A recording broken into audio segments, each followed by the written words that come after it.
देखो बेटा, मैं स्टार्ट करने चल रहा हूं क्लास 10th का carbon and its compound chapter. Carbon and its compound chapter, इसी चैप्टर से हमें ऑर्गेनिक कंपाउंड, ऑर्गेनिक केमिस्ट्री के बारे में जानना पड़ेगा। हालांकि इस चैप्टर में हमको ठीक कार्बन और उसकी प्रॉपर्टी के बारे में कोरिलेट करना है कि कार्बन क्या है, कार्बन में कौन कौन से बॉन्ड बनेंगे, किस तरह के बॉन्ड बनेंगे, इन चीज को हमको पढ़ना है। लेकिन एक चीज ध्यान देंगे आप, पहले हम स्टार्ट करें बेटा ऑर्गेनिक केमिस्ट्री क्या है, ऑर्गेनिक क्या चीज है। ऑर्गेनिक के बारे में आप देखेंगे। ठीक, ऑर्गेनिक के लिए सबसे पहले हम दो चीज आपको बताते हैं, जैसे कार्बन एंड हाइड्रोजन है। ऐसे लोग कहते हैं कि नहीं, जिसमें कार्बन होगा उसको ऑर्गेनिक कंपाउंड कहेंगे। ठीक, कार्बन तो होगा ही होगा, लेकिन एक चीज और ध्यान दीजिए, इसमें जो है कार्बन एंड हाइड्रोजन यह दो मिल करके कंप्लीटली हमारी जो ऑर्गेनिक केमिस्ट्री को डिफाइन करते हैं कि ऑर्गेनिक केमिस्ट्री है क्या। ठीक, इसमें बहुत सारा पढ़ना हमको है, हमें काइटेनेशन भी पढ़ना है बेटा, काइटेनेशन क्या है।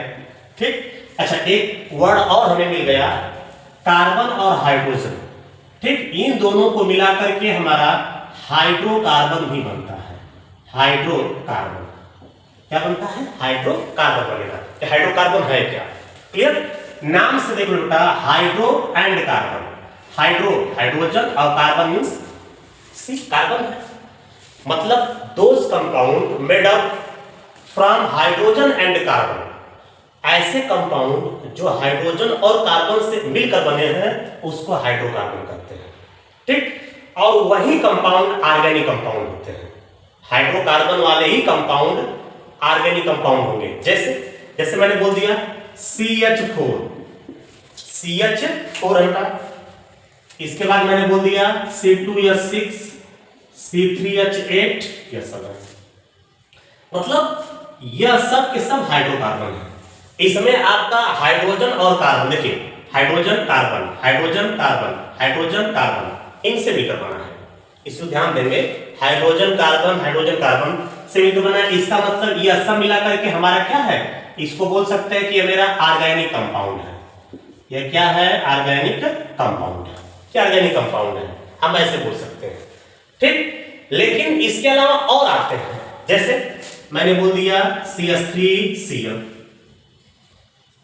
CH3OH, CH3CH2OH, क्या यह सब भी ऑर्गेनिक कंपाउंड है, ये देखना होगा।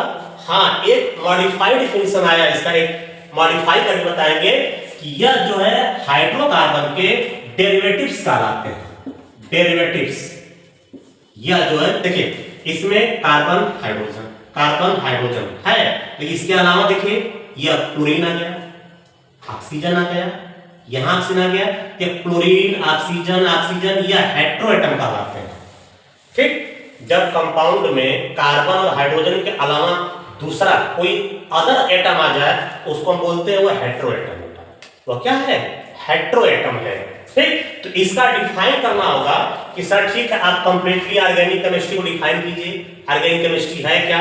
ठीक, तो आप बोलेंगे the branch of science which deals with hydrocarbon and its derivatives। मतलब देखिए हाइड्रोकार्बन, यह पूरे हाइड्रोकार्बन है, एंड इट्स डेरिवेटिव्स, मतलब हाइड्रोकार्बन और उसके डेरिवेटिव जो उससे मिलकर बने हैं उन सबको हम क्या बोलते हैं, ऑर्गेनिक केमिस्ट्री। ऑर्गेनिक कंपाउंड होगा और जिसमें स्टडी करेंगे वो ऑर्गेनिक हमारी केमिस्ट्री हो गई। ठीक, the branch of the science which deals with hydrocarbon and its derivatives। Okay, हाँ, अब सवाल पूछा जाएगा बेटा कि इसमें यदि आप डिफाइन करने से बोल दे कि बताओ CO2 क्या यह ऑर्गेनिक कंपाउंड है, बोलेंगे सर नहीं है, यह ऑर्गेनिक कंपाउंड नहीं है। कहेंगे क्यों नहीं है, इसमें कार्बन के अलावा देखो कार्बन तो है लेकिन इसमें कहीं हाइड्रोजन नहीं दिखाई दे रहा है, इसमें कहीं हाइड्रोजन नहीं, हाइड्रोजन का होना जरूरी है इसमें।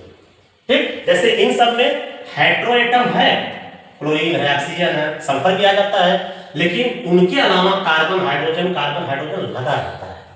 और कार्बन हाइड्रोजन लगे रहते हैं। ठीक, तो इसको हम डेरिवेटिव कह देते हैं, ये हाइड्रोकार्बन होता है। यही सब ऑर्गेनिक कंपाउंड बनाते हैं। ठीक, और जिसके बारे में स्टडी करेंगे ऑर्गेनिक कंपाउंड के बारे में ऑर्गेनिक केमिस्ट्री में होगी। लेकिन CO2 यह जो है CO2 है वो ऑर्गेनिक कंपाउंड नहीं है, कार्बन तो है बट उसमें हाइड्रोजन नहीं है। ठीक, अब इसके बाद हम डिस्कस करेंगे history of organic, history of organic.